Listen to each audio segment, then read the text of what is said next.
Greetings and welcome to the Cerebral Women Art Talks podcast.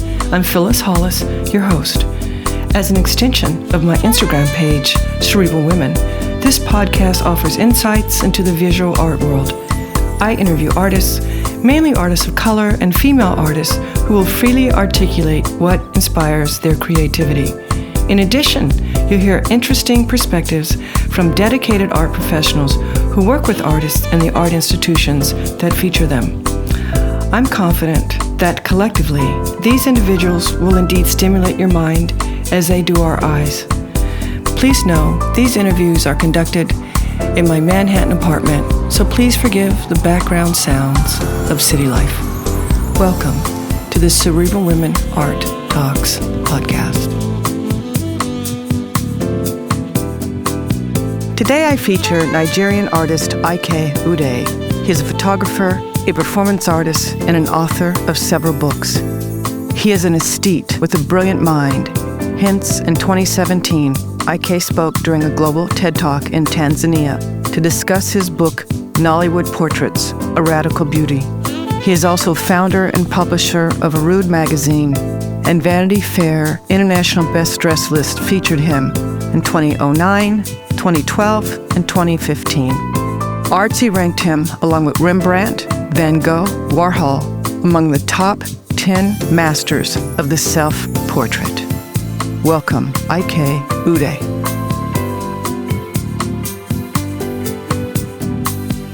Ike, thank you for joining me today on my podcast. Let's begin by you sharing with us the birth of your practice. I commenced my practice as an artist formally in 1994.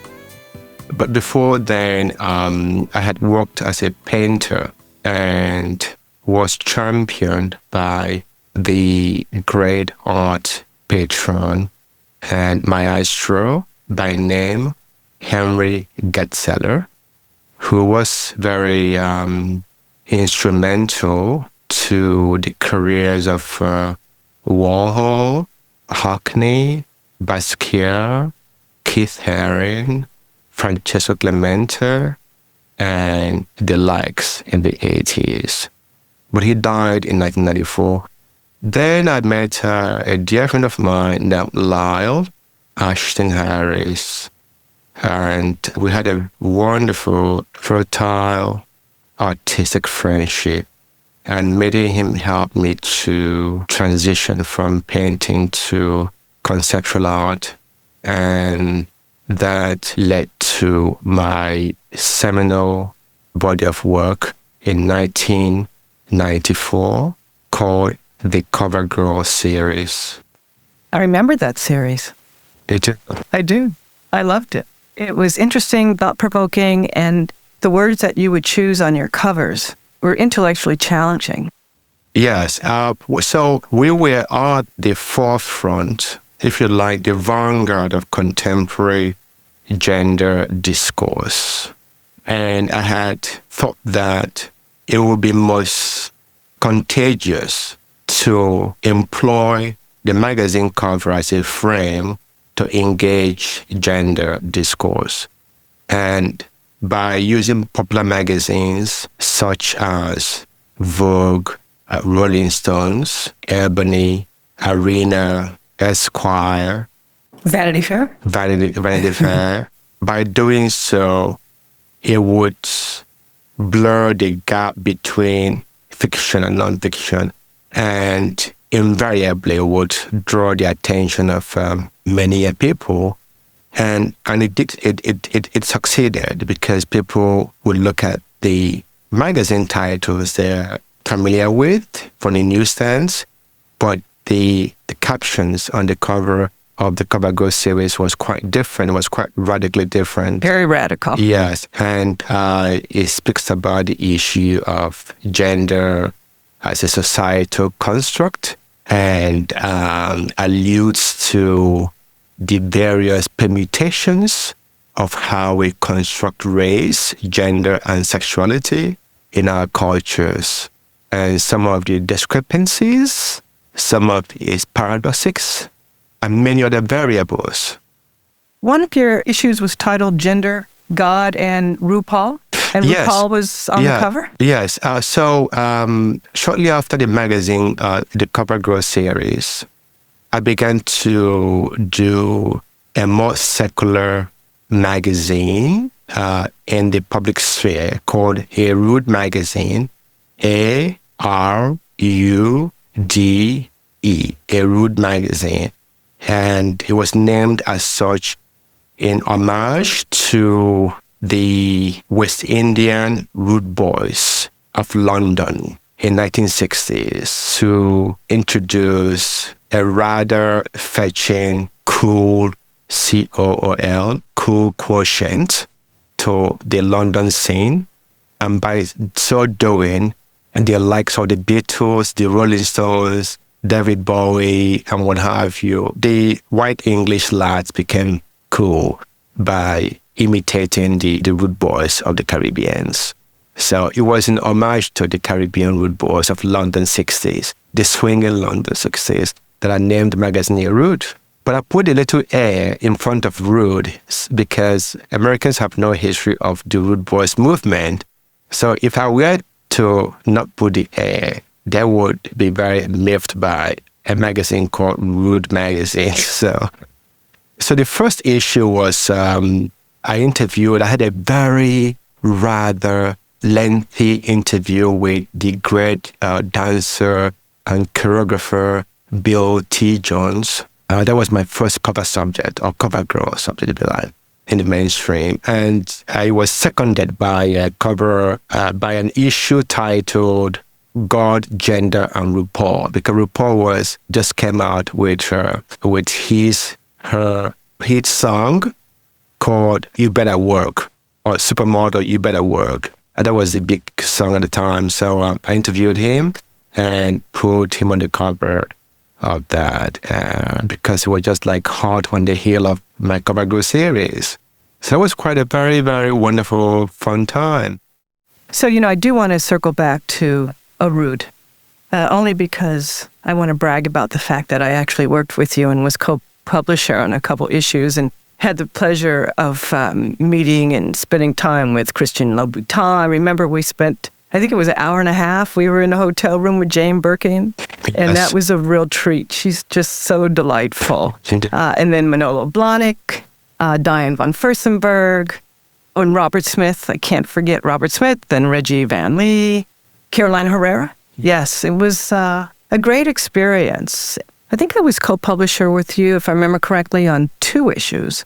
We went to Paris, had a fantastic time there. We went to Milan. Yeah. And it was just enlightening. It was an adventure. I absolutely loved it.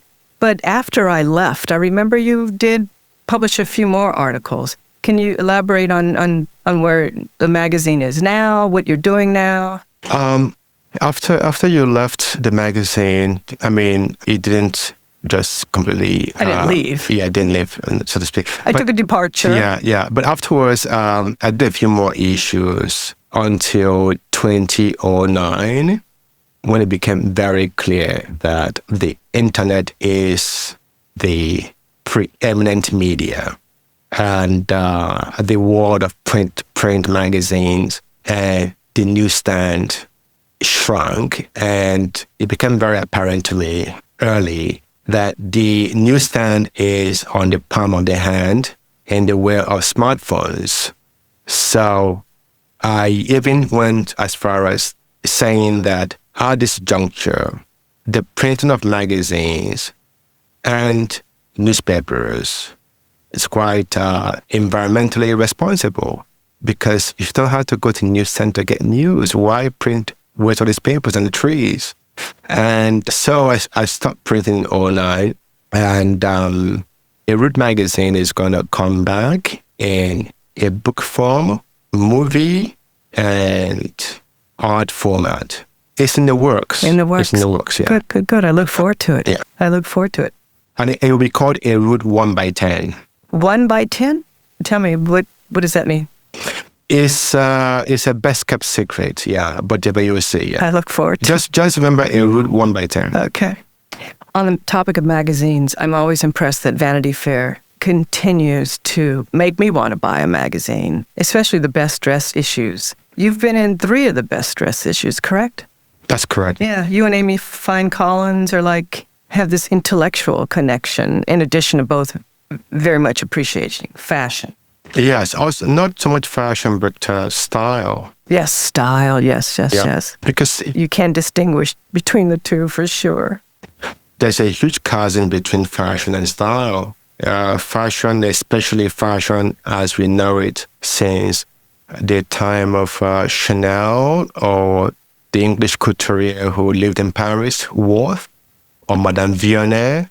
They're the ones that ushered in the age of commercial fashion, where you have some individuals that are elected to dress the public and have a label.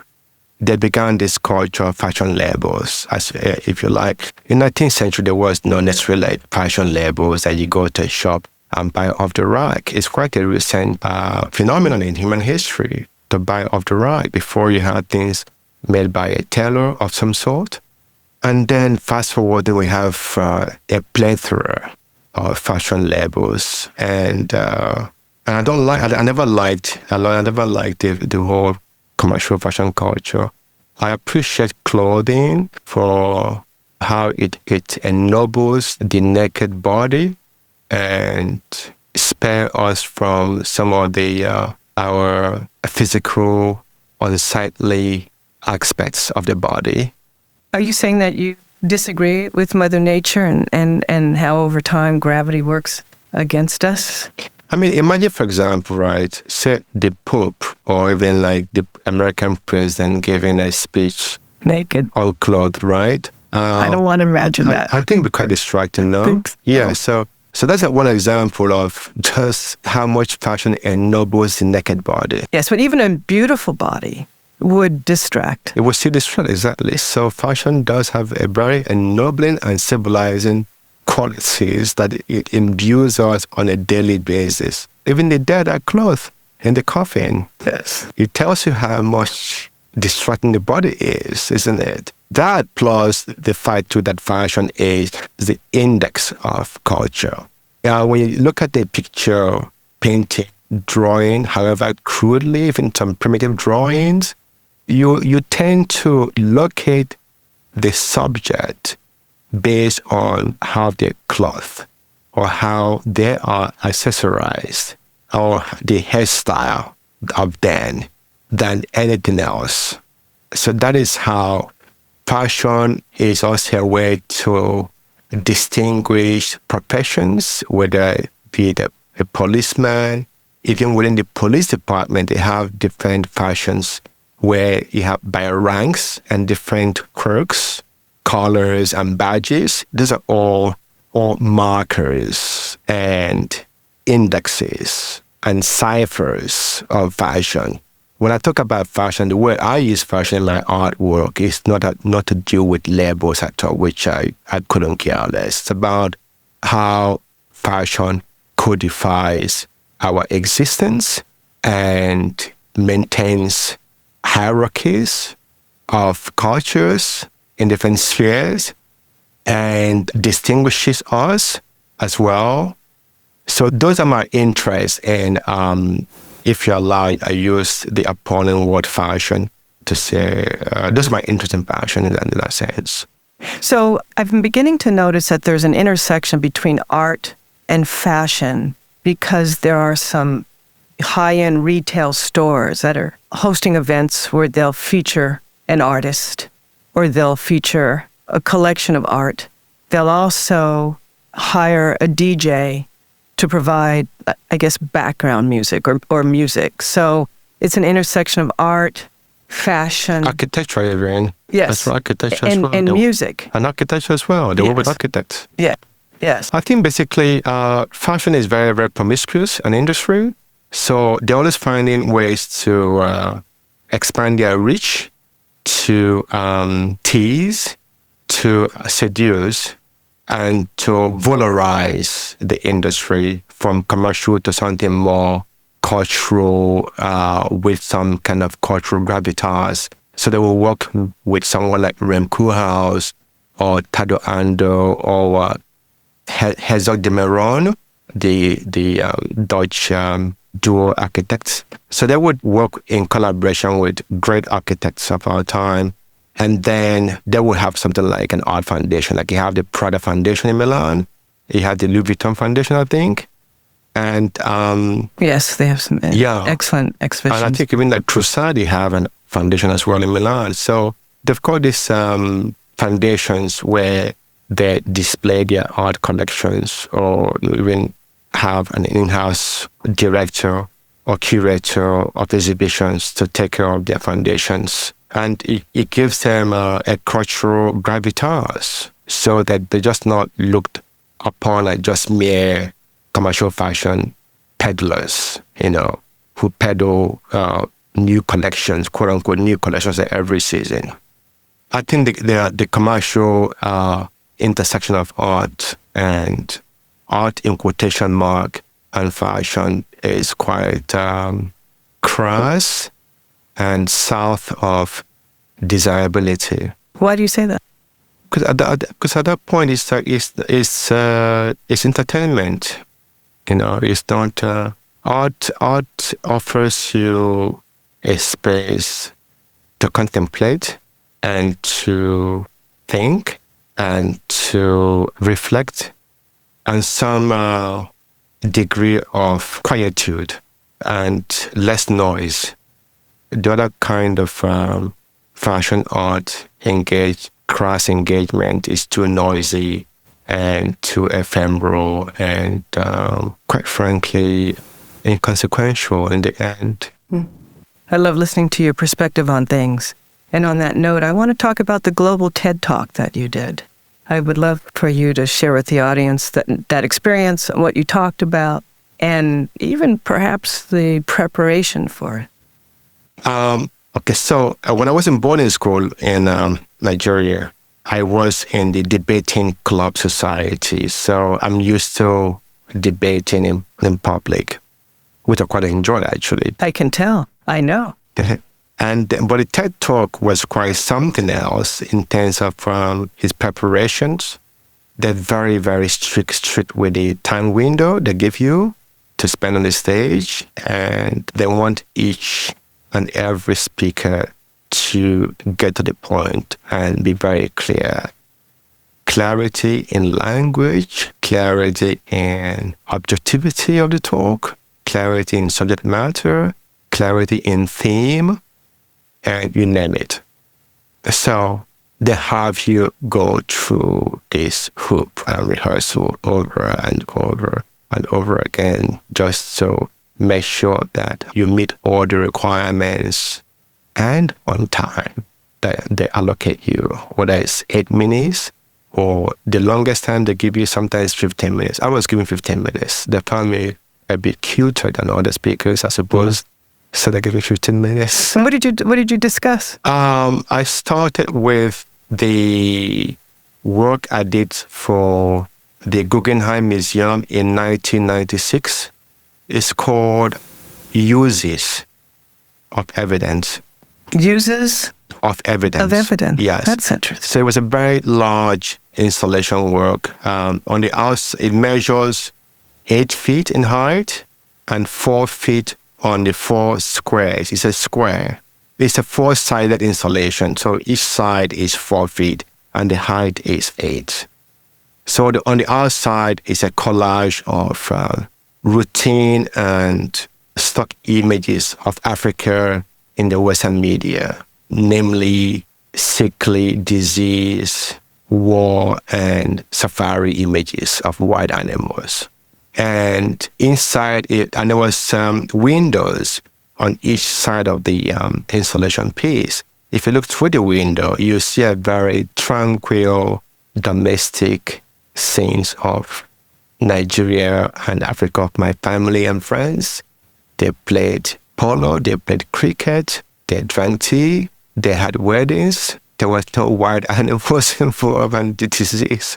So that's why it was called Use of Evidence, because you can see the contrast between the outside, how we are portrayed in the Western media, and how we really are and how we see ourselves. And what was the inspiration behind that?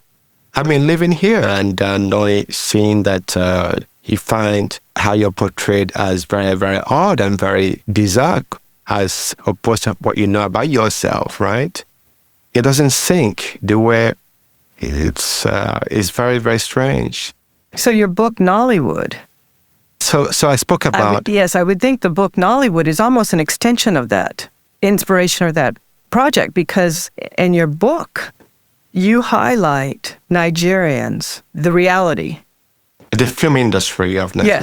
Yes. The reality versus this version of, the one wall where you had diseased kids and famine and all that kind of stuff. So your book cements what you were, this is just my opinion, what do I know, right? But it seems, the impression I get is that Nollywood cements a more positive and realistic image of Nigerians. Yes, actually, in the media. Actually, I think it's maybe it is subconscious, but I think that the Nollywood portraiture is a very needed, grand correction on the African image and how to truly see the African compared to how they are portrayed in the Western media.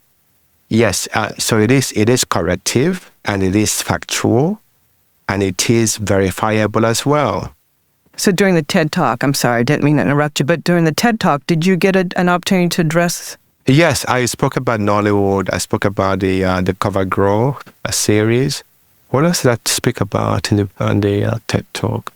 I think it was mostly about the issue of representation as it pertains to African and Africans, and some of the fallacies, some of the lies, some of the purposeful rudeness they're portrayed, and offering and proposing a different way that the African is and should be seen, and hopefully should be seen in the wider world.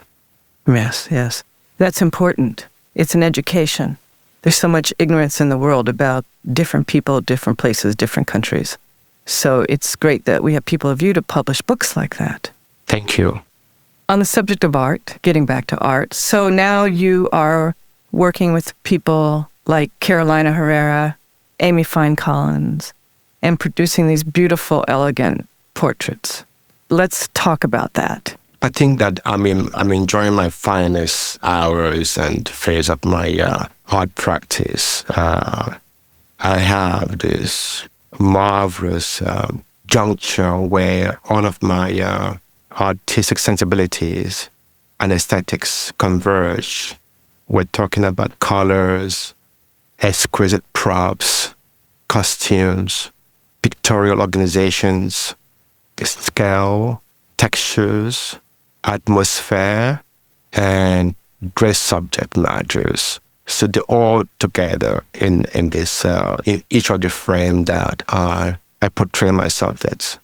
It's a wonderful, fabulous time I'm having making these portraits. And what type of research did you do beforehand? I looked at antiquity of the pharaonic Egyptian antiquity, Mesopotamian friezes, Assyrian friezes, Indian miniature, Persian miniatures, and then fast forwarding, and I looked at the Italian Renaissance, and moreover the Northern Renaissance, which is lesser known, that happened in Holland mostly, and some of the Flemish painters as well. I love the way they employed new medium of oil on canvas using camera obscura and lens interventions to make photographic paintings, basically. So really in awe of them. And so I looked at their work very, very studiously and judiciously. So that helped me a lot in developing my very, very signature photography. Yes, your colors are very vibrant. I mean, to the extent that even oftentimes, even art experts refer to my work as paintings, which is it's not paintings. I don't use paints. I use light. Photography is Greek, meaning to write with light. So everything I do is medium authentic. I don't use any extra pigment on my pictures, but they have the truth of pigment on them. But it's something I learned to do, both as a former painter and looking at the old masters. Yeah, I'm envisioning girl with the pearl earring as you talk, yes. So I really enjoy making portraits. That's one of the times I am at my, I don't want to use the word happy because I don't like being happy or sad. But that's when I'm really at my element, when I'm working on portraits, yeah. That's great. I love your work. So Amy Fine Collins, you've done some fabulous pieces. Yeah, Amy is an ongoing series. I began doing Amy Fine Collins portraiture. So Amy is a senior correspondent for Vanity Fair. She's an art historian. She was also a former art critic for Art in America magazine, together with her husband, Brad Collins. And Brad now teaches at Parsons School of Art and Design, but Amy is a writer proper. So besides being elegant and what have you, she's an intellectual powerhouse and very, very conversant with a swart history of art and culture. So it's a very enriching friendship that I enjoy with her. So I've been doing her portraits, plural, since 2009 and ongoing. Eventually it will be an exhibition and a book and what have you. So you were on the best dress list 3 times. 2009, 2013, and 2015. And why do you think you were chosen? I don't know. Perhaps they find me rather fabulous, and they like how I dress. The way I employ clothes on a quotidian basis is constant. It's not something I do for occasionally. It's something that I enjoy doing and I have fun with, and I'm very creative with as well. So I think people do find a picture to look at. I think that meant, I don't know why they chose me, but besides the Village Voice, I've always, since going back to my boarding school days, people have always remarked on how I dress, that they like the way I play with clothes. So it's nothing new, really. So this creativity in how you dress, do you consider it a form of art? It's a form of poetry. Why did I shy away from using the word art and prefer poetry? Because poetry is something that is almost ineffable, right? It's unquantifiable. But you feel it, you know it, but it's ineffable. It's hard to describe. So there are 2 functions of clothing. One is for practical purposes. It's practical, like in the winter, to clothe yourself to be warm. Stay warm, yes. Yeah. Rain, all the elements, yes. In the summer, there is no convincing or compelling argument to remain clothed, except for cultural obligations and decency. It's that simple. So, what is the argument to wear clothes in the summer? For practical purposes, nothing. It's cultural. It's a cultural dictate, an obligation. So, besides the practicality offered by items of clothing, there is then the poetry of it or the art of it, which is to go above the level of practicality, right? Because then you're going above the primitive need of clothing to the aesthetics need of clothing and the poetry of it, colors, texture, cut, fit, flair, and all those things. It's always a statement of net worth that it's a way of letting people know how much money you have. Sometimes fashion, in my opinion, in many ways is a status symbol. Because if I'm buying $20,000 dresses, I know what the $20,000 dresses look like. Only the other women buying dresses in that price range will recognize my dress. So it's a status symbol. I think that in terms of, in the framework and context of style and poetic and aesthetic considerations regarding fashion and clothing, the status symbol part is a minuscule point or aspect of it, because one can look appallingly ill-fitted in a very expensive clothing, and I've seen that. So the expensive clothing doesn't guarantee an excellent, agreeable fit. Not at all. So it's about, in the end, it's also about it has to work with the body, it has to fit. The fit has to work. The fit is so important above everything else. And that's where you have things like the aesthetics when it come in, where you have to know how to compose. Because fashion is what I call our cultural skin. There is the epidermis, which is biology. The outer skin, you have the epidermis and the dermis. The dermis is the skin underneath, right? Then you have the cultural epidermis, which is fashion, right? And there are those who like to poeticize it in the process of wearing it. And I think those are the kind of people that you see in Vanity Fair Best Dressed list and other versions of Best Dressed list. Mm-hmm. So fit is important. It is. It is. I love your portraits. I love the work you're doing. Nollywood was a beautiful book. You portrayed Nigerians so elegantly and so beautifully. And your style, you've continued using that style with the portraits you do of Carolina Herrera and Amy Fine Collins. So I'm curious to know, when do we get to see an exhibition? When do we get to see all of this beauty? Yes, okay, so it was first, the portraitures were showed in a very limited capacity at the Museum of Contemporary Photography, MOCP, in Chicago in 2016. And then it was shown in Arles, France. They have annual art photo exhibitions. It's a big deal in the photo world and art world. And then it was shown in Lagos, Nigeria in May, June this year, the Alliance Française. Now it's coming back to the States where it began. Fabulous. It will be shown in its fuller capacity at the Smithsonian Museum of African Art starting June next year. How many pieces? How many works of art? There'll be about 34, 36 single individual portraiture, plus a grand group portrait called the School of Nollywood, which was inspired by Raphael's 15th, 16th century group portraiture called the School of Athens. It's at the Vatican in Rome.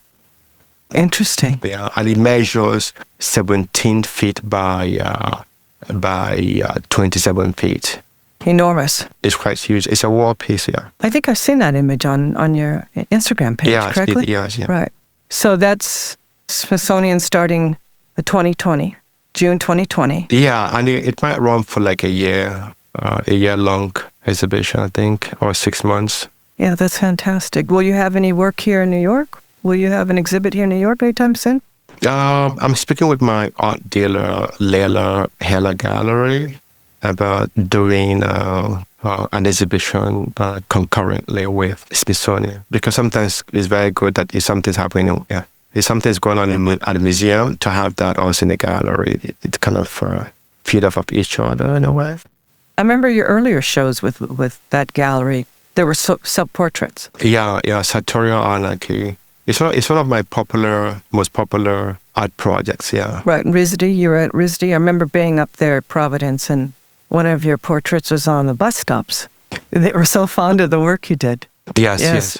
And now one of the pieces, Sartorial Anarchy number 5, which was a quotations of the macaroni dandies of Regency England wig, married with English Norfolk jacket, a French 70s shirt, a Yoruba Nigerian 3/4 trousers, First World War spats, and 1970s Gucci shoes, and a Zulu fighting stick from 1930s. They're all in this one picture, but that normally it doesn't work together, hence the anarchy in the sartorial.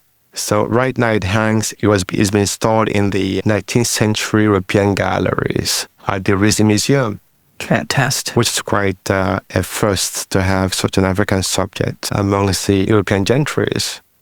Interesting. So what is the narrative? Of what? Of that work? Well, it's about the fact that one can reconcile differences. That is the gist of it, really. We make a big issue of differences, oftentimes, that we have a lot more in common than we have in differences. So normally, all these aforementioned items of clothing that are used for sartorial anarchy number 5 shouldn't have any reason to coexist at all on a body. But I found a way to, through artistic liberty and anarchic state of mind, marry all of them together, and it worked marvelously. Early in your career, you were doing a lot of self-portraits. And so that is sort of segue to portraits. But with the self-portraits, it's really a way of self-expression. And I guess that's a whole connection with the Cover Girl series, because you got to express yourself, define the message that you wanted to send. But what was the underlying thread that motivated you to initially do self-portraits? I mean, first, the self is readily available, right? It's super readily available. I have a tendency that I can't easily quantify, whereby I don't feel the self within. I see myself as another being. I kind of like remove from myself. So doing self-portrait for me is like seeing myself as the other. In someone self. else's eyes? Yeah. So it's a way to objectify the self, right? The self as mirrored, right? Not the veritable physical self, right? So I think that for each of the self-portrait work I've done, there are very different ways of engaging the self, the notion of the self, of selfhood, if you like. So each of them might be different. For the Cover Girl series, I use the self to kind of claim the space of models of color who were marginalized in the fashion industry and media in general. So by doing it, I took liberty to claim that space for them, right? Right. That was the main impetus of Cover Girl, to claim a space for the girls who were denied covers, as it were. And then with the Sartorial Anarchy series, it was more about taking vacation from the self. So when you're photographing yourself, you're creating an image of yourself, the other self, that people can judge. Does that have anything to do, or do you ever think about that when you're doing your self-portraits? Because people always judge people based on how you look. But when you change your image, people are judging that image, not the true person. I think even if you tap into the idea of the notion of the self, right? I mean, for example, when you're asleep, right, is there any self in the equation? There is no self. I guess not unless you're dreaming of yourself. If you're sleeping, it's not aware of time and space or the self, right? The self, it happens when you wake up and enter the realm of consciousness, and you have a name. And just think about the idea of name, right? Are you really like Phyllis? What does Phyllis mean? Phyllis? Is that who you are? Or Ike Ude?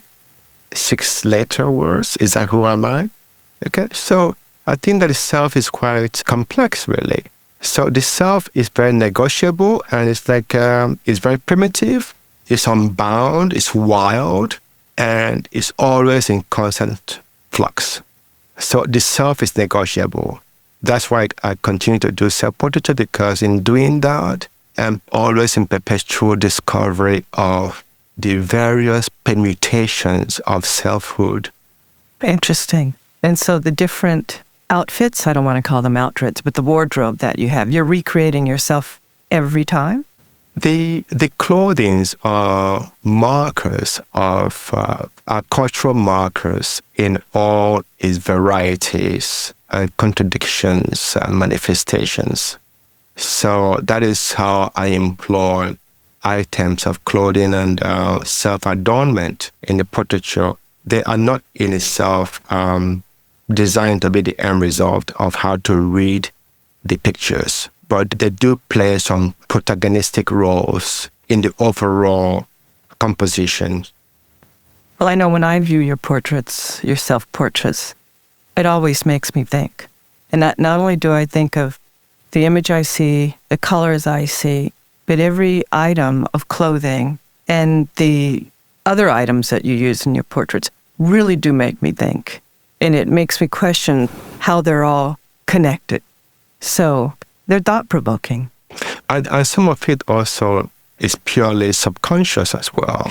Interesting. Yeah. Yes. And you know that the subconscious mind is where it's happening. A lot of things that we do is it's subconscious, really, and we don't even know it. Right. So what are you doing next? Oh, I have plenty of body of work that I could be doing for the next 80 years, if not more. So I just hope that I have more time to do to execute many of them as possible. But I have plenty of wonderful, wondrous, exquisite, delightful bodies of work that I want to actualize in execution of them. I'm happy to hear that, and I can't wait to see. It's been great talking with you, Ike. You always keep my brain lit up, and it was always an adventure. Yeah. I had so much fun. I'd opened my eyes, that's for sure. In fact, it made me a cerebral woman. Touche. Thank you, Ike. My pleasure. Thank you for listening to Cerebral Women Art Talks podcast. For additional content, please visit cerebralwomen.com and be sure to follow Cerebral Women on Instagram.